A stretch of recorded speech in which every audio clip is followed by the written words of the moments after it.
This episode of the Creep Street Podcast is brought to you by Martini Coffee Roasters. You know, people always look at me weird when I say I start off every morning with a big old martini. But then I set them straight, and I tell them I'm talking about Martini Coffee Roasters coffee. A delicious coffee made by the Martini family. They roast their coffee using a traditional method of sight and sound to roast those little babies to perfection. And they also sell green coffee beans for those home roasters out there. And right now, fans of the Creep Street Podcast can get 20% off their entire order by using the code CREEPSTREET at martinicoffee.com. Once again, for 20% off your order, use the code CREEPSTREET at martinicoffee.com. Martini Coffee Roasters, the perfect coffee to keep you creeps caffeinated. You've taken a wrong turn down Creep Street.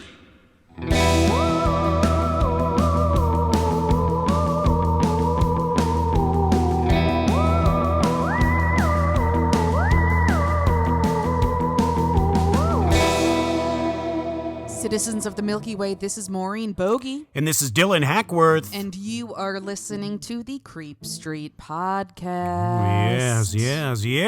Hello, everyone. Thank you for joining us here today. We have a wonderful episode here in store, and we hope you enjoy it. But of course, if you are already a fan, please remember to like, rate, subscribe, leave that review, leave that comment, all of those things. We really, really appreciate it. Also, if you need some more bonus content, then we've got it for you. It is over at patreon.com/creepstreetpodcast. There we've got all sorts of great bonus content. And if you need some merch, Yes. that Creep Street merch can be found at creepstreet.com/store. We got some fun stuff over there. And shortly, I don't know exactly what time or what day this will come out in relation to when this next drop will come out, but around now, if it hasn't already happened, there will be an exclusive spring launch for some merch for the Creep Street Podcast. Yes. So, Dylan. This week, I feel like it's gonna be. These are the episodes I'm interested in. These are the ones I like. I'm excited. Tell the people at home, what are we gonna be talking about today? We are in for a scary but fun. Obviously not. Well, I shouldn't say fun. They're fun to think about. They're fun thought exercises. Well, it's fun for us. Yeah, you're right. Unfortunately, it does involve real people being brutally killed. You hate. And that's obviously we don't want to make light of that and for their families, but they do present very intriguing scenarios. Yeah. That's why this week's episode is Impossible Murders.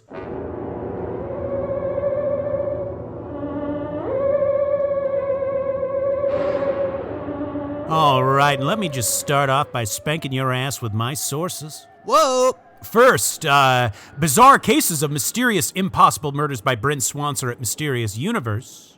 Isidore Fink, a real-life locked room mystery by C.C. Brooks at True Crime Wire. And The Impossible Murder of Joseph Brown Elwell by Skunk Uzeki at vocal.media/criminal. Whoa! Give it up for Skunk. Skunk it up. All right, so as one of my sources said, there is such a thing as what is called a locked room mystery. Yeah. This is typically a murder or some other serious crime that happens under circumstances where it seems like it's literally impossible that it could have happened. So impossible at times that it would seem that the supernatural would almost have to be involved. It's a very famous subgenre of crime fiction. It was very big in pulp magazines, but sometimes such a thing happens in real life. Murders under circumstances so strange, it literally seems impossible for a person of flesh and blood to have committed these heinous acts. We covered one a long time ago. The Stranger in Room 1046 is sort of like that. Mm-hmm. But here is a collection of such stories of impossible murders. One of the most well-known instances of an impossible murder was that of the murder of Isidor Fink. Now, Fink was a Polish immigrant who came to the United States in the early part of the 20th century. He had a tiny apartment in New York City, and he set up a laundromat that he owned and operated. Those who knew Fink referred to him as, he was a bit eccentric, He was definitely a reclusive kind of guy. I get that vibe. He never interacted with others in the neighborhood. And while crime was certainly a reality, as it is anywhere, really, my source describes Fink as having an irrational fear of crime. Yeah. He always was thinking everyone's trying to rob him or, he was just sounds like a miserly kind of guy. He was the type to think everyone was out to get him. This fear of crime was so intense that Fink had essentially made his small apartment like a panic room. It was pretty much impossible to get into unless you had keys to it. The doors were double locked and the windows had thick bars over them on top of being nailed shut. So this is like Fort Knox, essentially. Yeah, seriously. So we come to that fateful day, March 9th of 1929. Fink had gone out that day to make some laundry deliveries, and then he returned home. His neighbor, a woman named Mrs. Smith, had actually seen him return home, and not long later, Mrs. Smith heard the sound of blood-curdling screams, like someone was in a life or death altercation.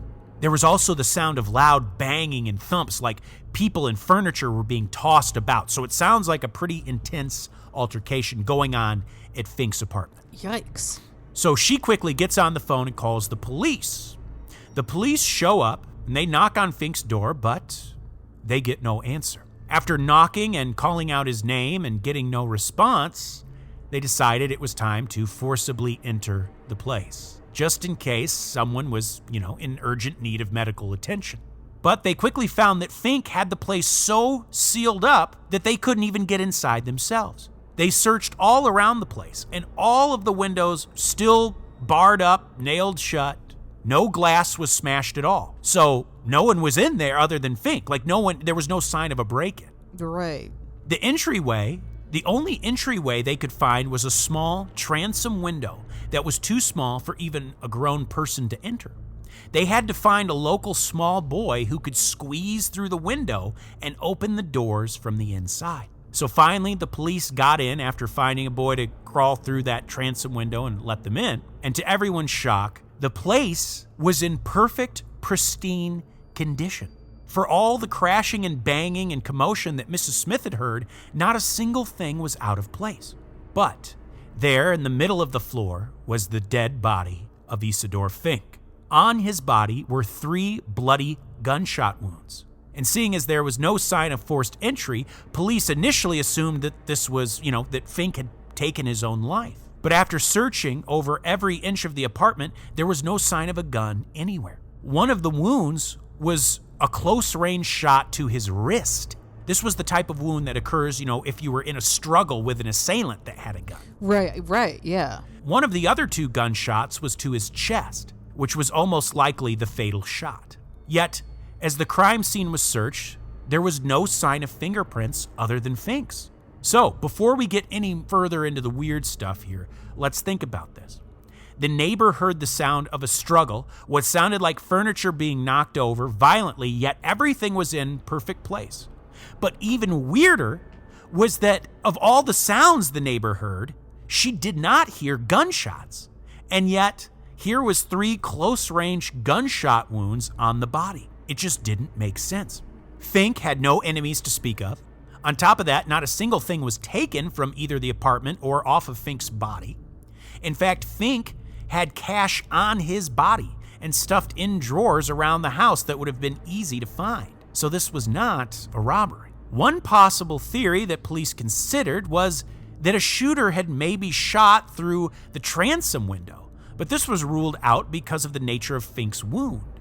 The gunshot on the wrist even had remnants of gunpowder on it, meaning that the gun was literally right up to him when it fired. Also, the transom window had been shut. They wondered if perhaps the struggle began outside and then maybe Fink was able to get away inside and then the assailant, shot another shot from outside the transom window. So maybe he got shot once or twice in the street, and then they shot through the transom window. But this was ruled out because none of the neighbors heard or saw anything. You would hear gunshots. Right. You know, if there was someone out on the street shooting a gun. Yeah. No one heard anything like that. If someone were to have crawled through that transom window to kill Fink, they would have literally had to have been a child. Even if that was the case, though. Once again, no fingerprints. And they stole nothing. And of course, people began to speculate if Fink's killer came from beyond the grave. To this day, the murder of Isidore Fink remains unsolved. I am always so interested in stories like that where it's just what is there needs to be an explanation. Obviously. But like nothing makes sense. There's something else there that we are missing or we have not been, privy to or whatever because what is going on? Well, and it's hard to know because this was 1929. I mean, I don't know if this is a thing, but I mean, some of these stories we'll get to happened as recently as 2020. But yeah, because you have to think there was someone else there. Like there had to be. Right. I mean, right. But everything was still sealed up. So it's like even if the person was waiting there for them, they can't bolt the door shut after they leave. Right. Exactly. That's the other weird thing. So it's like I don't understand how it's like these not everything lines up. Like that's what I mean when it's like there's something there's got to be something we're not getting or we're missing or something. Well, the sound alone is weird. Like think about how they heard furniture getting tossed around but everything's in its right place. Which sounds, very, poltergeist haunted house like to me. Right. But then they didn't hear gunshots. And there was 3 gunshot wounds on the victim from close range. Okay. That's weird. So why would you hear something that didn't happen but not hear what did? I mean, that's the weird part. I mean, this isn't the only time there's been, unheard gunshots. Amityville horror situation. Wasn't it Ronnie DeFeo? Wasn't it that nobody in the neighborhood could hear the gunshots, even though when he killed his whole family? That's actually a good point. I didn't even think about that. I don't know. Is that completely unrelated? I don't know. I just don't. But it's an idea. It's a thought. All right. Well, this next story concerns a man named Joseph Brown Elwell. Okay. And this took place also in New York City in the early 20th century. Incredible stuff. Now, Elwell could not have been more different than Isidore Fink. Where Fink was a reclusive loner, Elwell was a high-rolling playboy. Fuck yes. In the 1910s in New York, Elwell was the toast of the town. Oh, fuck yeah. He started off life as a salesman, living a lower middle-class life. His greatest gift was his charm, though, and his charisma. Yeah, the riz. He had that riz, baby. He was able to get his foot in the door at the local young men's clubs as a bridge player. He was great at cards. And between that and his winning personality, Elwell soon found himself in high society circles. God damn it. Could you imagine? Back then, all you needed to do was to be polite and be good at bridge, and then you were rich. I know. He was always on a winning streak. He married into high society when he met a wealthy socialite named Helen Derby, whose cousin was related by marriage to the Roosevelts, who were his in-laws. So this gives you an idea of the company he kept. Like we said, quite the opposite of Isidore Fink. Yeah. Elwell was on top of the world, known often by his nickname, the Wizard of Whist. This comes from the card game Whist, which was another one of his favorites, spelled W-H-I-S-T. Okay. But you see, Elwell was also one for scandal. As many people as there were that were charmed by Elwell, there were just as many who hated his guts. Yeah. Elwell had 2 vices, gambling and women. He was often the subject of gossip given his numerous affairs with married women and sometimes younger gals. Oh, okay. Needless to say, there were many who had good reason to hate Elwell. Yeah. And when Elwell's wife eventually left him, his philandering only increased. Now, on the night of June 10th, 1920, it was quite warm out, and Elwell went out for a night on the town. That evening, he was dining with his new flame, the recently divorced Viola Krause. They had dinner at the Ritz-Carlton Hotel and then attended that evening's midnight frolic show. I guess what this was, it was a sort of, kind of like an exclusive burlesque type show with comedians and dancers, all that sort of stuff. Fuck yeah. But like a higher end one, kind of. For sure. He got home that night after his night with Viola. It was around 2:30 a.m. and he arrived at home via taxi. He slept for only a few hours before getting up to make some phone calls. The last call in particular was made at 6:09 a.m. At 7:09 a.m., an hour later, the neighbor saw Elwell step outside to grab the morning paper, after which he went back inside his house. It was that same day on June 11th that Elwell's Swedish housekeeper was in for a ghastly surprise. Oh. Opening the front door, she entered the home and began cleaning. Quickly, she could tell something was not right. She noticed that the door to the living room was locked from the inside. She just shrugged it off and unlocked the door and opened it, and she leapt back in fright. There in the chair, in the living room, was a balding old man with no teeth. Yet the man was still alive, though feeble, and would be dead soon. In his lap was the newspaper, nicely folded beneath his hands.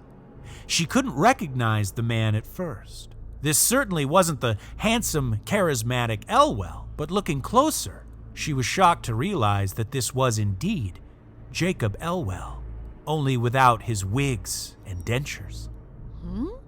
Quickly, she phoned the police. Yes, I know, right? That was a weird thing. I guess people didn't realize he was a bit older than or at least he looked, I don't know. I guess he used a lot of wigs and like dentures and stuff. I mean, fuck yeah. Go off, King. Yeah, I mean, who gives a fuck, honestly? Literally, who cares? So this whole time, this dashing, charming man was actually an old man with a lot of convincing makeup and wigs and fake teeth. It's just a hobby. Elwell, who was still not dead, was sped to the hospital but was unable to speak to tell them what had happened. No teeth. And there at the hospital, he died. And the police were stumped. Here was a guy who was shot from inside of a locked room with no witnesses seeing anyone else come or go. Police were able to tell that Elwell was shot with a .45 caliber pistol, and that based on the blood splatter, that the killer had knelt down to look him directly in the face because he was sitting in his recliner. So this means Elwell would have seen this person. Yeah. They were standing in front of him, knelt down, and shot him in the head. Yeah. The shell of the bullet was found in the living room, as well as a single bullet that was placed on the table in front of him. There was no sign of a gun anywhere. Another interesting point was that while he clearly saw the person holding the gun to his face, he continued flipping through his mail. Also, the door was bolted shut from the inside. The killer couldn't have killed him and then locked the door behind them the way it was locked. Right. While Elwell was certainly known as a playboy, the extent to which had the police floored. In his room, they found a massive collection of lingerie from all the women he had been with. Oh, fuck yeah. They also found something, a list that was called the Love List. Oh. It was a list of over 50 women that he had been with, complete with their names, numbers, and little notes about them. Okay, well, I mean, I guess we're having fun. They also found that Elwell had tremendous amounts of money stashed away all over the house. Cash, jewelry, and even an authentic Rembrandt painting. What the fuck? But even though they were out in the open, it was clear nothing had been taken. The police quickly interviewed every woman on the list, even Elwell's ex-wife, Helen, but soon deduced that they were all innocent. Dusting for fingerprints turned up nothing either. The only fingerprints were his and his maid's. Considering all the people who hated Elwell, the suspect list reached well over 1,000 people. Nothing ever came of it, though. A couple years later, some guy did claim to be the killer, but they quickly found out that this was just some wacko who was lying about it. As Elwell was such a notable figure, his death captured the headlines. It actually went on to inspire the mystery novel The Benson Murder. It's also believed that F. Scott Fitzgerald modeled the death of Jay Gatsby after Elwell's death. Wow. Okay, so this one is cuckoo crazy to me. I'm very, very interested here in some of this information here. Yeah. So this guy, he's a playboy. Now, unlike Isidore Fink, this guy had people who hated him. Right. But nothing was taken. But he was as much of a mystery as the murder is. Yeah, but here's the thing. I know it's like they came in and they're like, wait, this is this guy, but actually it turns out he's much older. You know, he's got all these wigs and the, dentures or whatever. If he's, I'm just going to cut to the chase. If he is out here fucking a lot, I mean, enough that he has 50 women that he wrote down. Yes. Then I think that one of them would maybe comment and maybe spread word, spread news. Yeah. That, hey, this guy, he's like 80. Yeah.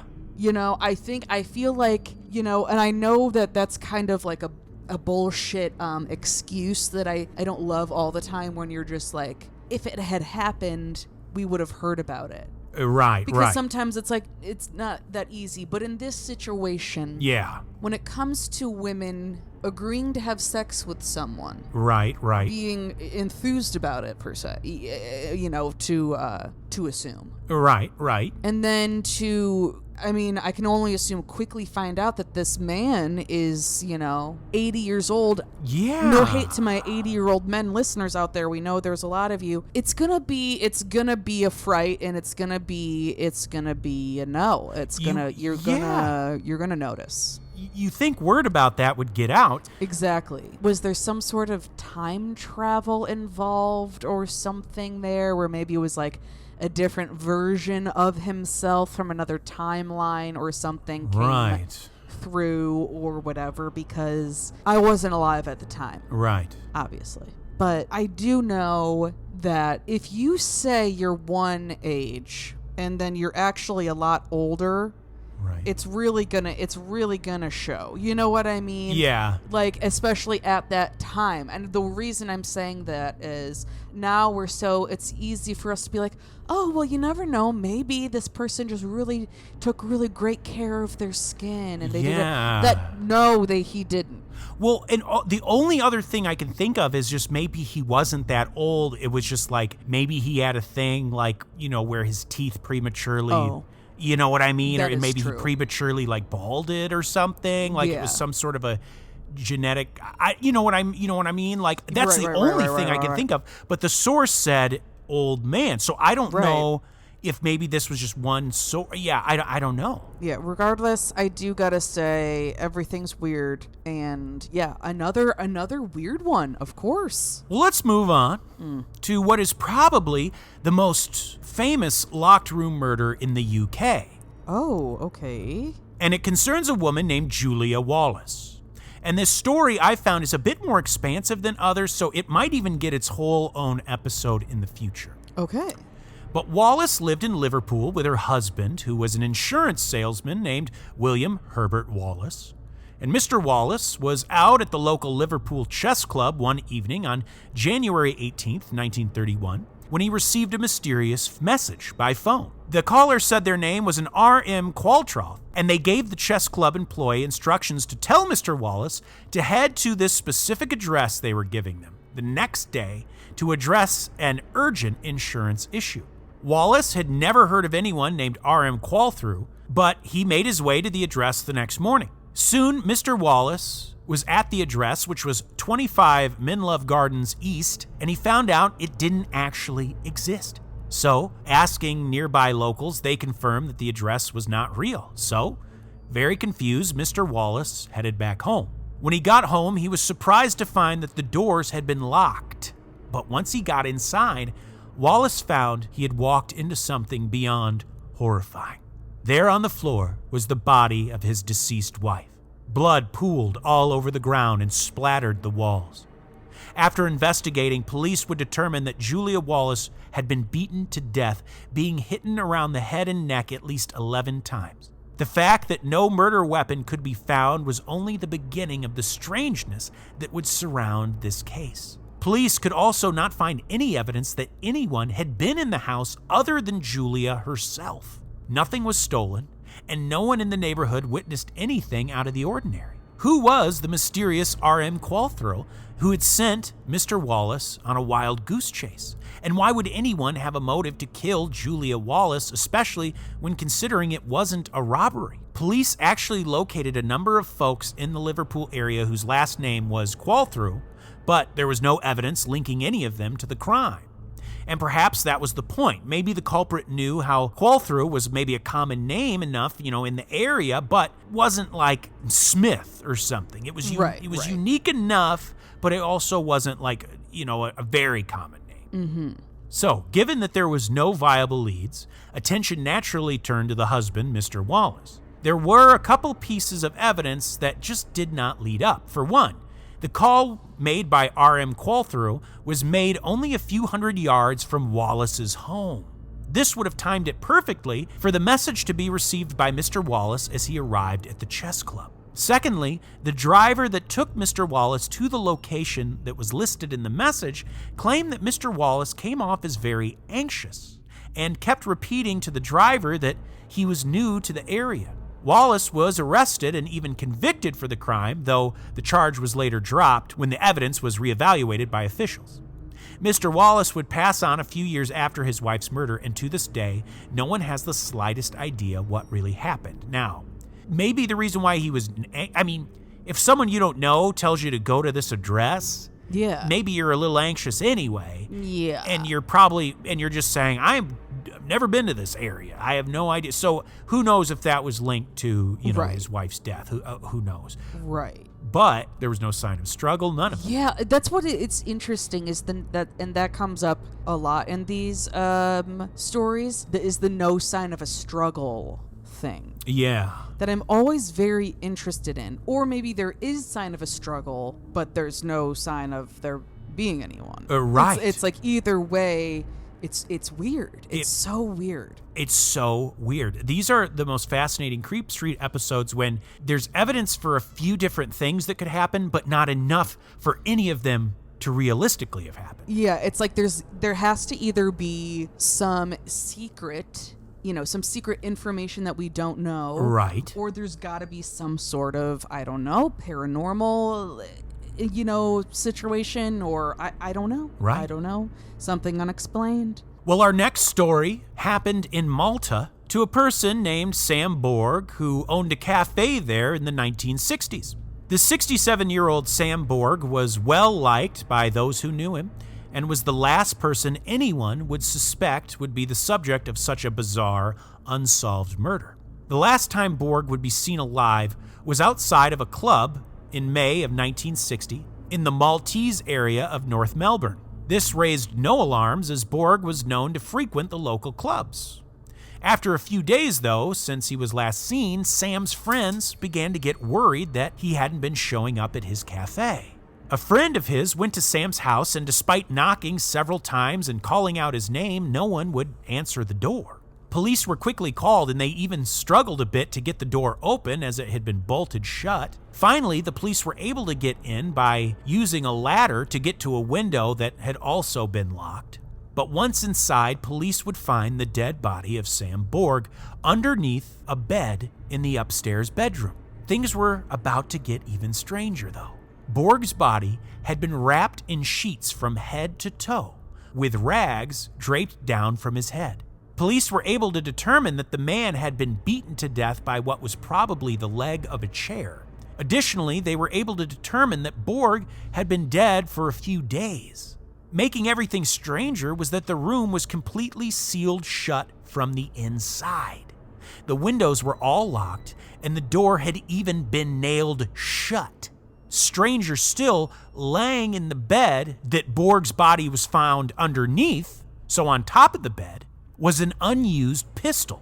Additionally, there was 100 pounds in cash on the bed next to the gun that hadn't been taken. Police were able to determine that perhaps some money was taken, but clearly the robbery was not the motive if there's still 100 pounds of cash just laying in the open. The only possible escape for a killer was a tiny skylight that was too small for even a child to fit through.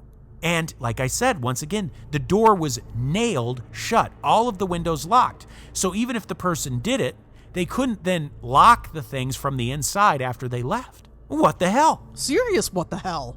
I don't know. It's like I want to ask follow-up questions, but I know that that's the whole point. Yeah. Is that we don't know. You know what I mean? Right. And is that it doesn't all add up and that it isn't all as it seems. Exactly. Damn, okay. Oof, these are also kind of scary to just like thinking about like what? Just not knowing and having no clue. Right. Of how it could have just physically, logically could have happened. It's weird. It's a weird feeling. So bizarre. So moving on, this next story is interesting because it has very strange similarities to the very famous story of the Isdal woman. Oh, yes. Which is one that has been requested to us many times, and we will do. We will. The Isdal woman is, like I said, that's a big enough one. That'll get its own story, but this case is strangely similar. Mm-hmm. This happened in Oslo, Norway, back in 1995. It was May 31st at around 10:44 p.m. when a woman checked into the hotel by the name of Jennifer Fairgate. Back in 1995, this particular hotel was known to be quite ritzy. Oh. Often visited by the rich and famous who happen to be in Oslo. And this woman seemed to fit right into that demographic. Very nicely dressed, looked like she was of the upper crust. Mm-hmm. The woman booked a room for 3 nights and paid in cash up front. Over the next 2 days, hotel staff began to realize that no one actually saw this woman ever enter or exit her room. She checked in, and that was almost the last time anyone had seen her. The woman had given the hotel 2 contact numbers. But when they called both, they soon realized that both numbers were not real. The addresses she had given were also not real. What? On the second day, a hotel staff member said they saw the mysterious lady slide into her room and quickly put out the do not disturb sign. The next day came, and this was the day she was supposed to check out, and she was nowhere to be seen. So the staff went to her room and knocked on the door. And right as they knocked, literally right as they knocked on the door, there came an enormous bang. It was a gunshot. Police were quickly called, and they knocked down the door that had been bolted shut from the inside. Immediately, they found the woman's dead body. And at first, it seemed like she had taken her own life. But as they investigated further, strange clues started popping up that was muddying the waters. First was the serial number on this gun had been removed. Next, they realized that at the moment the gun was fired, it was being held upside down. Forensics showed them this. Oh, weird. For whatever reason, when it was actually fired, whoever was holding it upside down. Which, if she had taken her own life, is usually not the case. Right. I mean, yeah. The high-heeled shoes she was always seen in were nowhere to be found. She had no shoes anywhere. On top of that, all the labels in all of her clothes had been removed as well. There were no toiletries, no purse or wallet. Neither were there keys or a passport. But what was there was a small black suitcase with over 20 bullets in it, as well as a nearly empty bottle of men's cologne. Oh. The investigation would turn up other weird clues that just didn't add up. Apparently, when she checked in, she noted that another person would be staying there with her, a Louis Fergate. The thing was, no one ever saw anyone with her. She was certainly not with anyone at the time she checked in. One hotel employee did say they saw on one occasion a man somewhere between the ages of 25 and 40 enter her room with her, but no one else at the hotel could corroborate that claim. To this day, there was only one potential lead.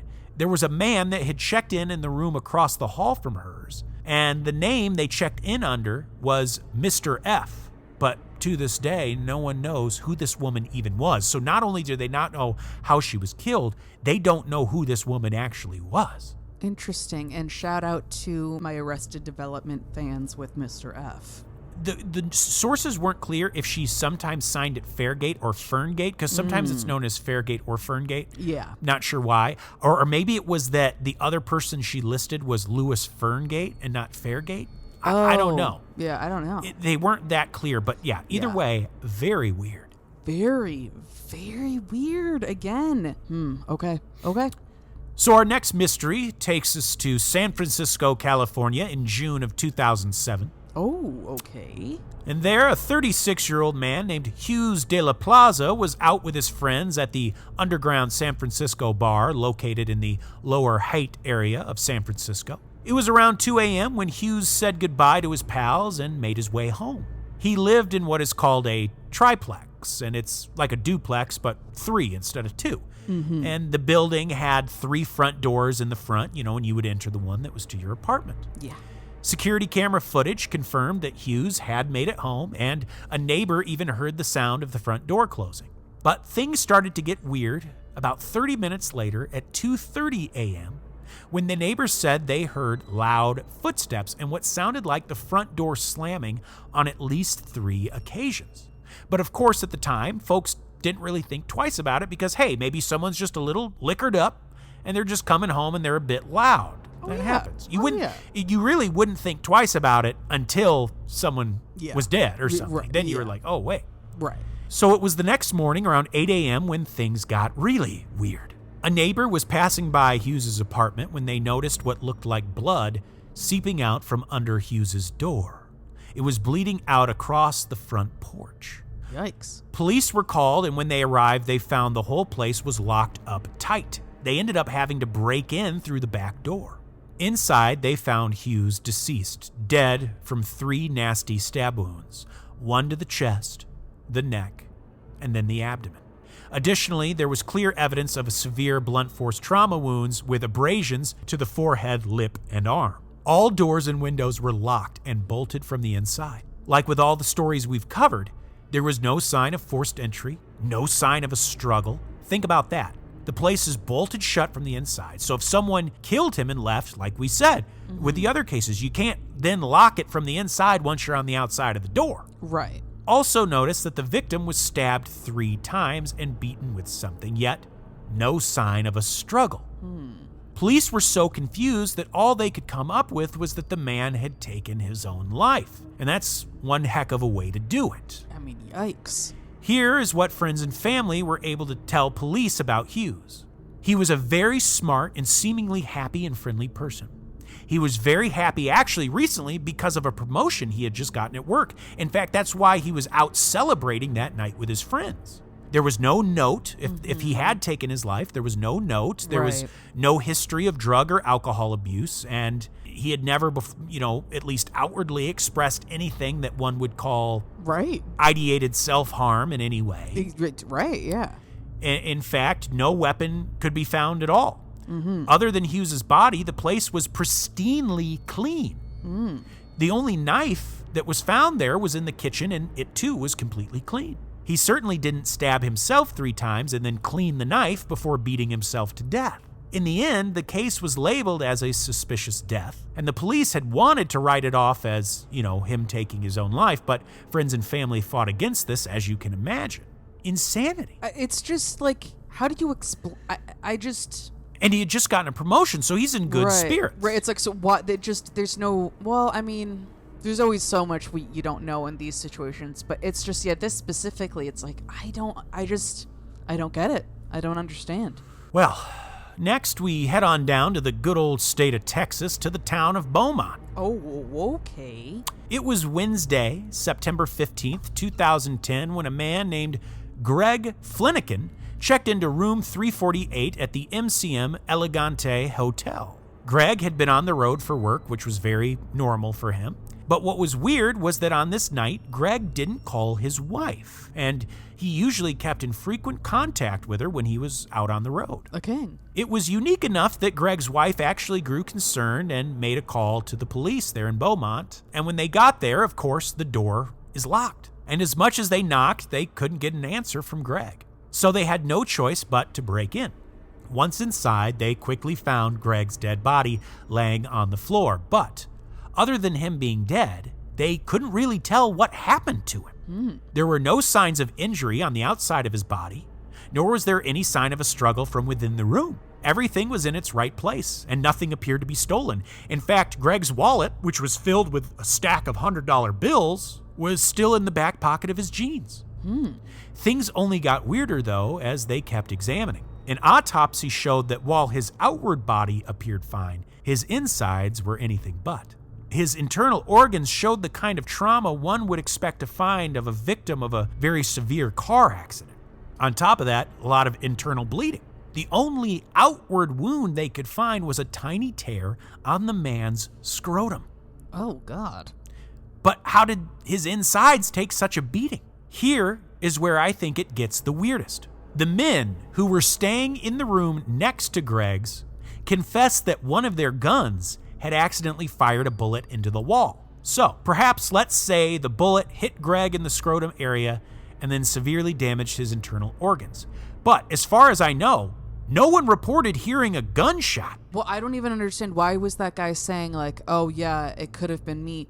If it's all that was on the outside was his scrotum was like nicked. Right. Then how would that destroy his insides? Well, like bullets can obviously do like, they'll enter and then they kind of can ricochet around. No, bones. I'm aware of that, but that wouldn't create just a nick in your scrotum. Right. Is what I'm saying. And also, no one, as far as I know, reported a fucking gunshot going off. You would think that would get the police there sooner than Greg's wife calling because she hadn't heard from it. Right, it's weird. You'd think hotel staff would be like, what the fuck I know it's Texas, but come on. But come on. That's insane. Like, truly, I think there was something else that happened and this was kind of a cover-up. Yeah. Oh, for sure. Others think that maybe he was in a car accident and then crawled his way back to his room and locked himself inside and died. But why would that happen either? Yeah. This sounds to me like a conspiracy. All of these are conspiracies, obviously, like in terms of like what happened clearly. But like, this was like, first, what do you mean the guys next door said their gun actually went off? And how could two strange things go off? Now, granted, it sounds like they were accidentally, maybe they were cleaning their gun and it went off. But like, you would think that would have gotten attention quicker than like this woman's husband not calling home. Well, also, if your gun accidentally goes off, like, you take care of that and wrap that up, tie it with a fucking bow right the fuck away. You know what I mean? Yes. You figure out, where did the bullet go? Did it hit anyone? Did it not hit anyone? Yeah. Did it go into a room? You're not going to, like, be like, oh, shit, oh, my God, I just fired my fucking gun indoors. Fuck. Right. And then wait till the next day when there's, like, police there and be like, hey, I don't know if this matters, but my gun went off. It's like, that doesn't really make any sense. Yeah, it's so bizarre. This one to me all of them, of course, but this one just because it's like the whole ingredient of the people next door. It's like, what the fuck do you mean your gun went off and that might have, like, what do you fucking mean? Like, that's just weird on its own. Like, you would think, well, of course that's related, but then he didn't have like an obvious gunshot wound. No, and there's no way that the bullet just nicked his scrotum. I won't stand for it. There's no way. We have to, as a society, we have to draw the line at what we are willing to accept, and that's it. That's where I draw the line. That didn't happen. I won't stand for it. We need to dive into this one more for the Patreon. Is this aliens? It kind of sounds like it, honestly. It sounds like it that, they get in there with the damn scrotum to get some damn, reproductive DNA, materials. Right. And then they just get in there and they just scramble you up. Right. For Christ's sake. Whisking those eggs. Fuck. So this next case is unrelated to this one, but it happened just 4 months after the what happened to Greg. Oh. This happened in January of 2011 in Philadelphia, and it concerns a young woman, 27-year-old Ellen Greenberg. Hello, Ellen. It was January 26th, and Ellen's fiancé, Samuel Goldberg, was returning home from the gym to find that the door to their place was locked. Finding this alarming, Samuel had to force his way inside and was horrified to find Ellen dead. She was slumped up against a cabinet with a pool of blood all around her. Police quickly arrived and found that the poor young woman had been stabbed 20 times, 10 times around her head and neck, and 2 that went deep into her brain. Fuck. There were various wounds all over her body, yet there were no signs of a struggle, no signs of a break-in, and no signs of anything stolen. Okay. While initially classifying it as a homicide, police eventually said the victim took her own life, even though there was no note, nor is it common that people stab themselves 20 times and even in the back of their own neck. It's just, honestly, the idiocy. It's out of control. It's like, do your job. Right. And and obviously, yes, people, it's very tragic. People take their own lives, sometimes with knives. They'll stab themselves or something. Yeah. But not like 20 this. times, 2 of which sunk deep into the brain, and she even stabbed herself like in the back of the neck. It's really hard to do that. It just seems like, also, if you got yourself in the brain once, right, how would you have the strength to then drive it in a sec? It just doesn't make sense. Yeah. And it seems like the police are always too quick to try and say, oh, they took their own life. It's like, what do you even mean? What do you mean? The victim's family would continue to fight to have the case not designated as a suicide. I mean, yeah, for sure. The family's attorney said this about the case. In this way, you're able to see the 2 really lethal wounds in the back of Ellen's head. You can tell that it's very improbable that Ellen could inflict the wounds from behind. She would not be able to generate enough force to self-inflict. I think it's so powerful that it's clear to me that there's a murderer walking among us. Or murderers. And that's frightening from my vantage point. Very true. Mm-hmm. Very true. Yep. Yeah. Now, we come to the finale of this episode. This is another one that might get its own episode because this is so strange. Ooh, okay. This is the case concerning the 84-year-old June Cornfield and her 60-year-old son, Stephen. Both were found dead in their apartment in Bracknell, England in 2020. After not hearing from the 2 for a while, the landlord needed to force his way into their home for a wellness check. Both victims were found dead, their bodies slouched over a table. But buckle up for this. All around their bodies were arranged a total of 10 chocolate cakes. At the top of the stairs, among other things, was found a note that read, "Do not come in." Here is what Detective Liam Butler had to say about this bizarre crime scene. Every electrical item had been switched off or disconnected, and there was no bedding or cleaning products inside. Light fittings had been emptied of bulbs, and the boiler and heating were unused.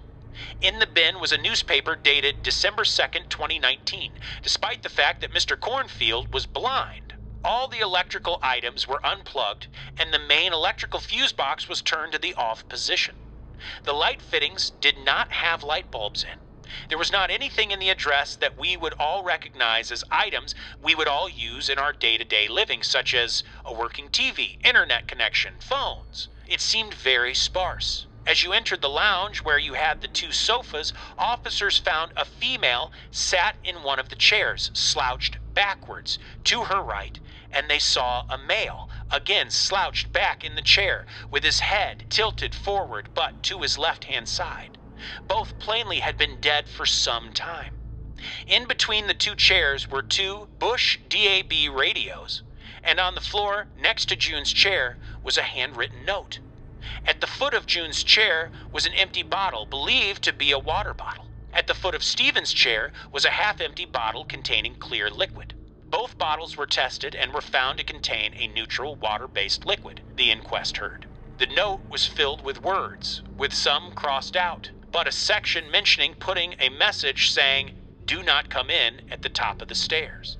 So weird, but making things even stranger was that the coroner could find no cause of death. There was also no sign of a struggle at the apartment, nor any sign of forced entry. The assistant coroner for Berkshire had this to say.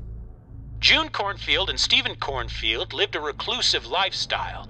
They had no contact with family members for some years and were hardly known to their neighbors. The level of decomposition prevents the common sense inference that both had been dead for an appreciable period of time prior to when they were found. It is possible that June may have died first and that Stephen was subsequently unable to care for himself, but I cannot make this as a finding of fact on the balance of probabilities. It is just one of a set of possibilities. The police made open-minded and appropriate inquiries.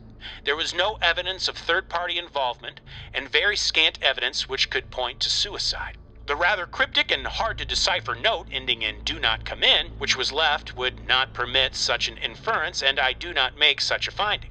There is insufficient evidence to determine on the balance of probabilities whether this was an entirely neutral death or whether there was an element of the unnatural about this death.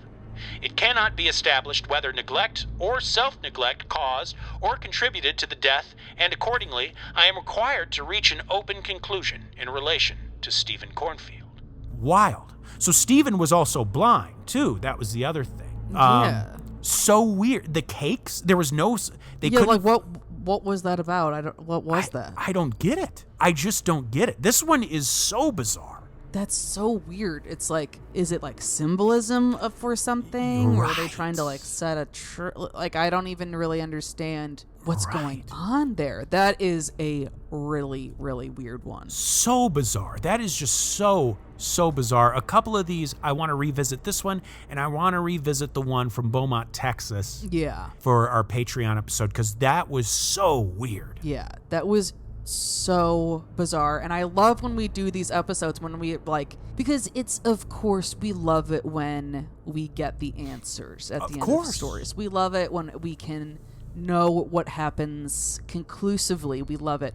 But sometimes it's a good old mystery, a good old whodunit. It scratches it scratches your brain. It scratches that itch. So we hope you enjoy it. And if you know of any other stories like these, please let us know. And this is another one of those episodes we can definitely come back to and check in on and do a part 1, a part 2, part 3. You understand? Absolutely. Well. Wow, what an interesting thing to think about. What incredible stories. Well, I'll tell you what, Maureen. What?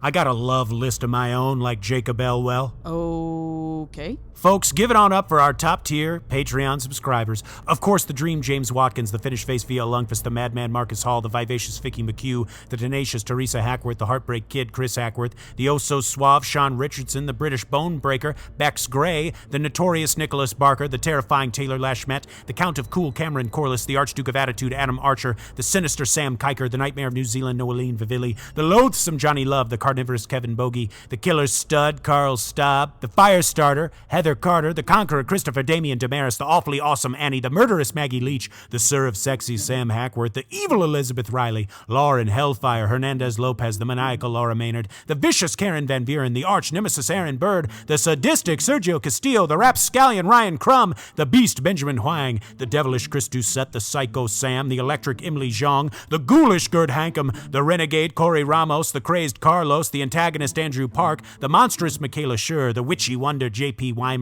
the Freaky Ben Forsyth, the Barbaric Andrew Barry, the Mysterious Marcella, the Hellacious Cale Hoffman, and the Nefarious Kristen Nowicki.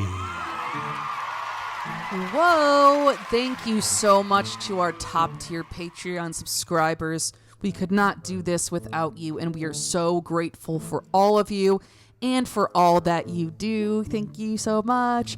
Thank you to all of you for listening, and if you want to be like those top-tier Patreon subscribers and our other Patreon subscribers that we also love, feel free to check that out at patreon.com/creepstreetpodcast. Please remember to like, rate, subscribe, tell your friends about us, share us on social media, anything like that. We really do appreciate it. Thank you. Citizens of the Milky Way, my name is Dylan Hackworth. I'm Maureen Bogey. Good night and goodbye. Bye.